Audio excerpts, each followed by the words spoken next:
All right. So what's your frequency telling you about your environment, and vice versa? What's your environment telling you about your frequency, right? So this is something you could carry into your day today, something you could carry into each moment, really. Just kind of taking note of what your frequency is doing to your environment. Take note on how your environment is responding to your frequency. Take note on how your environment is mirroring back to you what your frequency is, what you are frequentially, what you are internally, your internal state. Okay, so you could also think of your frequency. Frequency is also, it's different than vibration, right? So vibration is something's oscillating, right?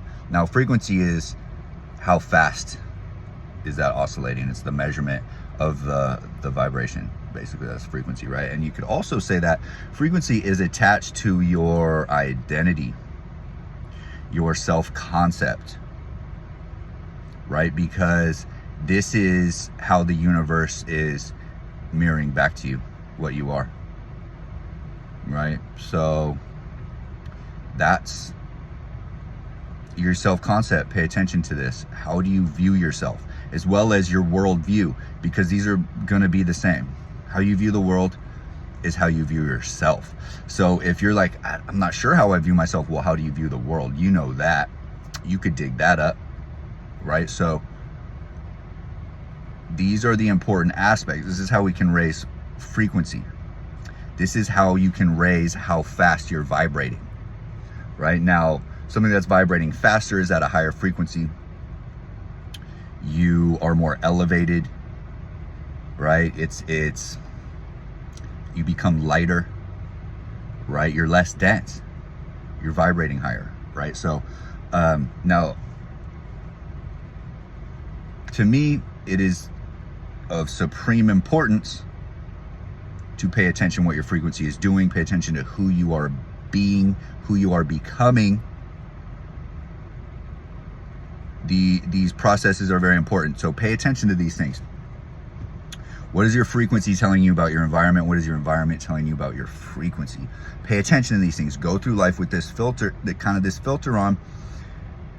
It's passing through your experience of what's happening. It's passing through the filter of, what is this telling me about myself?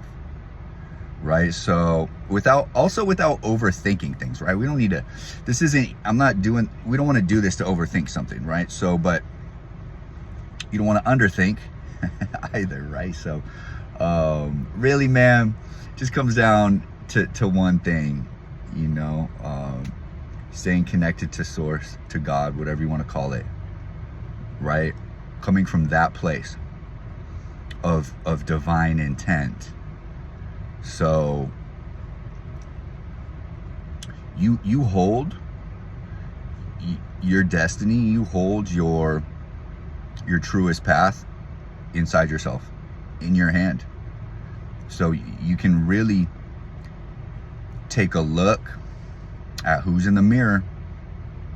Stare into those eyeballs, man. Give it like a 5-minute stare down into your eyeballs in the mirror when you wake up. Remember who you are, who you came to be, who you were when you came here, before your infinite spirit inhabited a physical body that just naturally vibrates at a lower frequency. But also, as we are all evolving, as the planet is evolving, as we are moving through the galaxy, we are naturally raising in frequency, the human species. And so is the planet. And so it can be easy for you to elevate, right? We just have to get lighter. You just got to get lighter, get more light in you. You're literally gonna be lighter, not as heavy, not as dense, oscillating quicker frequency, oscillating higher frequentially. Okay, so this is what we're about, man. This is what it's about. Just wanted to tap in today and kind of put this one in there, and see how it feels. So man, it's been a pleasure All love. Bless up.